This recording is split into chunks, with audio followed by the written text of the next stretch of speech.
kulankan ay isugu yimaadeen waxgarad odayaasha dhaqanka iyo dhalinyaro ka soo jeeda magaalada Cadaado ayaa looga soo horjeestay heshiiska dhawaan Jabuuti ku saxiixdeen maamulada Galmudug iyo Lusuna.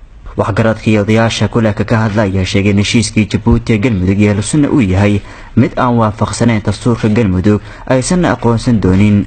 sidoo kale waxay been abuur ku tilmaameen in wax ku saabsan arrimahaasi ay kala heshiiyeen madaxweynaha Galmudug Axmed Ducaale Geelle Xaaf. waa kuwan qaar ka mid ah waxgaradka odayaasha kulanka ka hadlay. waxaan leenahay shirka Jabuuti oo lagu soo galay xeerka Galmudug ma waafaqsana wax la isku og yahay ma ahan 12 beelood baa Galmudug samaysatay. Galmudug markay 12 beelood samaysatay wax la oo dhan yahayna ma ahan waxay soo dhoodhoobeen ay isku tageen meeshaasna waan beenaynaynaa kumana jirno. madaxweynaha iyo madaxweyne ku-xigeenka iyo wasiirka arrimaha warfaafinta iyo midka amniga oo yiri Galmudugna waa heshiisay reer Cadaadana waan la heshiinay waxaan kula heshiinay inay waafaqeen shirki hadii la Jabuuti been weeye mana waafaqin mana nawaan mana nala tashan. xeerkii iyo dastuurkii lagu dhisay Galmudug inuu baal marsan yahay heshiiskaas waxaan ka qabnaa inuu sax ahayn ee Galmudug in lagu dumiyo loola qasday.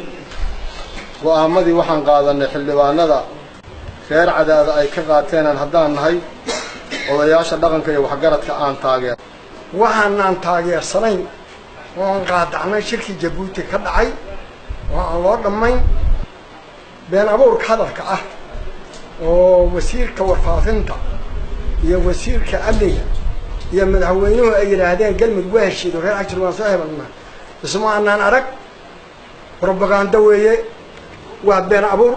Galmudug meeshii lagu dhisay oo gobolada ay ku tashadeen oo hay caasimadda Cadaado in la isugu yimaado laga tashaday. shirka Jabuuti lagu soo galay oo ay ku soo galeen madaxweynaha Galmudug iyo ahlu sunna dabadeedna la soo mareeyay filla Soomaaliya inuu baal marsan yahay sharcigii iyo dastuurkii Galmudug ku heshiisay laguna dhisay yaanu halkan ka cadeynayna.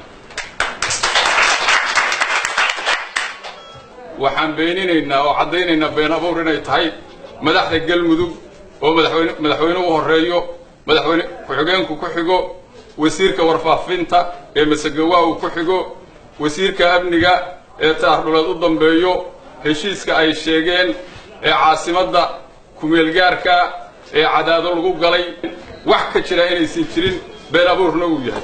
kulankan looga soo horjeeday heshiiskii Jabuuti ee Galmudug iyo Lusuna ayaa imaanaya iyadoo xildhibaano ka tirsan Galmudug ay gaashaanka u daruureen heshiiskaasi. Mubaarak Maxamuud Sheekh Aadan TV-ga caalamiga Universal Cadaado.